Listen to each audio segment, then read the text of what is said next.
15వ తేదీ ఆగస్టు నెల 2025వ సంవత్సరం. ఈ రోజు దేవుని వాగ్దానము. ఎస్తేరు 2వ అధ్యాయము 17వ వచనము.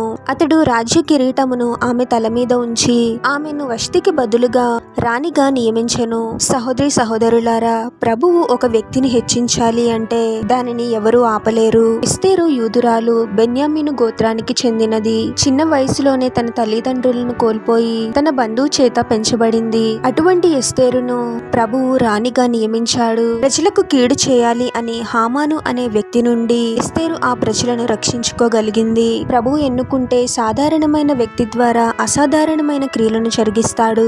ప్రభు యొక్క ఆశీర్వాదము అంత గొప్పగా ఉంటుంది. మీరు ఎంతో లేమిలో జీవిస్తూ ఉండొచ్చు.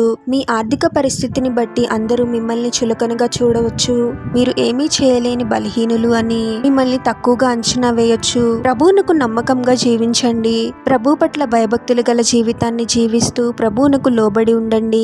అందరూ ఆశ్చర్యపోయే విధంగా ప్రభువే మిమ్మల్ని హెచ్చిస్తాడు. కేవలము మిమ్మల్ని ఆశీర్వదించడమే కాదు, మీరు ఎంతో మందికి ఆశీర్వాదకరంగా ఉంటారు. ప్రార్థన.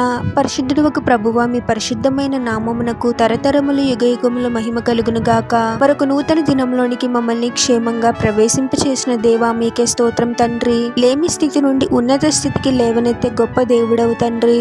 మా ఆర్థిక పరిస్థితిని బట్టి లేదా మేమున్న పరిస్థితులను బట్టి ఎవరు మమ్మల్ని ఎంత తక్కువగా చూసినప్పటికీ వారి మాటలను బట్టి క్రియలను బట్టి మేము బాధపడే వారముగా కాకుండా మీకు నమ్మకంగా జీవిస్తూ మీకు ఇష్టమైన జీవితాన్ని జీవించడానికి మాకు సహాయం చేయండి ప్రభువా.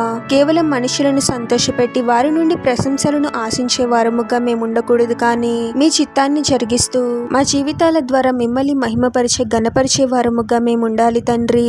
అద్భుతాలను ఆశ్చర్యక్రియలను జరిగించు దేవుడవు ప్రభువా. మా ప్రతి సమస్యను ఎరిగిన దేవుడవు తండ్రి. ఆ సమస్యల నుండి మీరే అద్భుతముగా మమ్మల్ని విడిపించి మీ చేత ఆశీర్వదింపబడుతూ మేము ఇతరులకు కూడా ఆశీర్వాదకరంగా ఉండేలాగున మమ్మల్ని దీవించమని ఈ ప్రార్థనలో ఏకీభవిస్తున్న ప్రతి ఒక్కరిని పేరు పేరున దీవించి ఆశీర్వదించి అభిషేకించమని, వారు చేసే ప్రతి పనిలో మీరే వారికి తోడుగా ఉండి వారిని అన్ని కీడుల నుండి అపాయాల నుండి మీరే వారిని రక్షించమని ఈ మా మనవులన్నీ యేసుక్రీస్తు వారి పరిశుద్ధ నామంలో అడిగి వేడుకొనుచున్నాము తండ్రి. ఆమేన్.